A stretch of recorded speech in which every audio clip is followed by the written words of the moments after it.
Hey guys, just the add-on to the notes is the review from Algebra 1. So let's take a look. Chapter 5 again. I got a little sneaky here because of this 5 hanging out by the y. We need to get y by itself, so we're going to put a big minus 5 behind everything. So we should end up with y equals 3 over 4x minus 5. And let's graph that up. Start on your y-axis at negative 5 like we've been doing. And that came from right here. Then you're going to rise 3, boom, boom, boom, and run 4 to the right. And let's do that one more time. Rise 3, run 4. You don't need all those other dots. Not necessary. Pull down and connect. So sorry about that. Believe it or not, that's better than it usually is. And that's the graph. Okay, chapter 3 now. So we haven't done anything from chapter 3.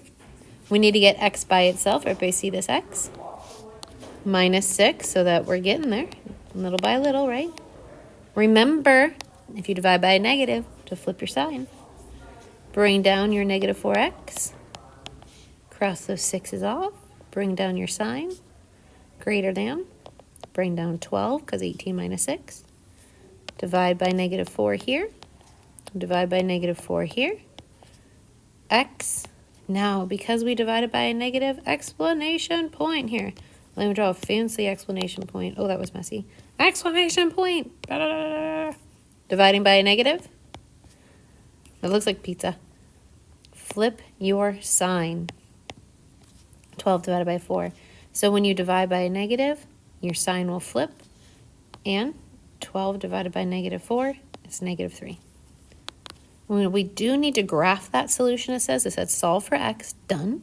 Graph the solution. This is one-dimensional because it's only x, not y. I like to just put negative 3 right smack dab in the middle and surround it with the numbers that surround it. A little lower, a little higher.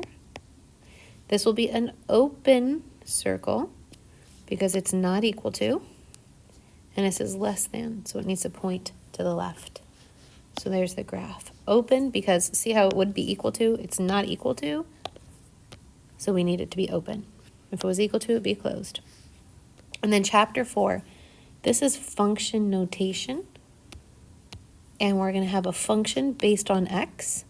That's not f times x, it's f of x. And if we want to solve for our function, whatever x is will get plugged in. So this says that x is now a negative 5.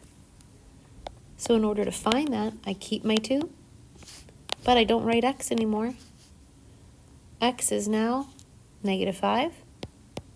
So I'm right here. And then I see the rest of my equation is minus 7.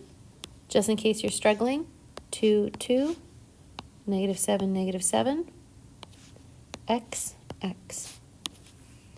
Now it's a matter of kind of just like finishing strong. That is 2 times negative 5, which is negative 10. Minus 7 is negative 17.